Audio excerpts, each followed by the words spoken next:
अभी मैं सुबह से प्रयास कर रहा था कि विनेश के लिए बोलूं, जब उसको डिस्क्वालीफाई किया गया, विनेश या नहीं, लेकिन ऐसा लगा जैसे हमें चाकू घुसेड़ दिया गया। मेरे आज भी याद है उस प्रोटेस्ट में मैंने रातें काटी हैं और 4-4 गोली खाई मैंने। ये देश की अस्मिता से जुड़ा मामला था, पर हमारी मांग ये थी कि सरकार स्टैंड क्लियर कर दे, तब भी सुनवाई नहीं की गई। जब मंत्री बोलने आए तो हमने उनसे कहा कि हमें कुछ इंफॉर्मेशन चाहिए, उस पर बात नहीं हुई। सवाल ये है सर, एक गोल्ड हमारे लिए आ रहा था, और जब ये गोल्ड आता देश गौरवान्वित होता। और क्या व्यवस्था थी सर कि उसका वेट बढ़ गया, पता ही नहीं लगा सिस्टम के लोगों को। क्या बेवकूफी की गई है, ये सोचने का विषय है सर। ये बहुत महत्वपूर्ण, देश की बेटी का मामला है। ये हरियाणा की बेटी नहीं है सर, वो एक जात की बेटी नहीं है, वो हमारी बहन है, देश की बेटी है। और आपने क्या किया हरियाणा के साथ?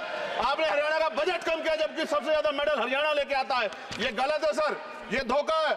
हमें इस बात की तकलीफ है कि विनेश जो है देश का नाम गौरवान्वित करती, इस देश का नाम बढ़ाती, लेकिन आज जो है अपमान का सामना करना पड़ रहा है। जब हमारे हितों की बात होगी हम जो है समझौता कर सकते हैं, लेकिन जब देश के हितों की बात होगी, बाबा साहब अम्बेडकर ने कहा था हम प्रथम और अंत्य भारतीय हैं। जब देश हितों की बात होगी, महिला हितों की बात होगी, महिला सम्मान की बात होगी, हर हम कीमत चुका देंगे। सरकार के मंत्री ने क्या कहा कि हमने इतने पैसे दिए, एहसान किया क्या?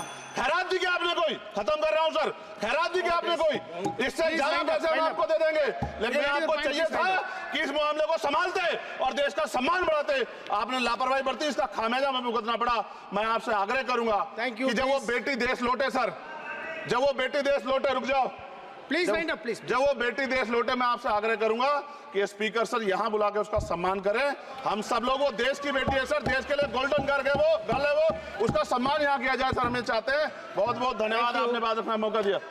महिला विरोधी चुप रहे। Thank you. कोई महिला विरोधी नहीं बोलेगा बीच में।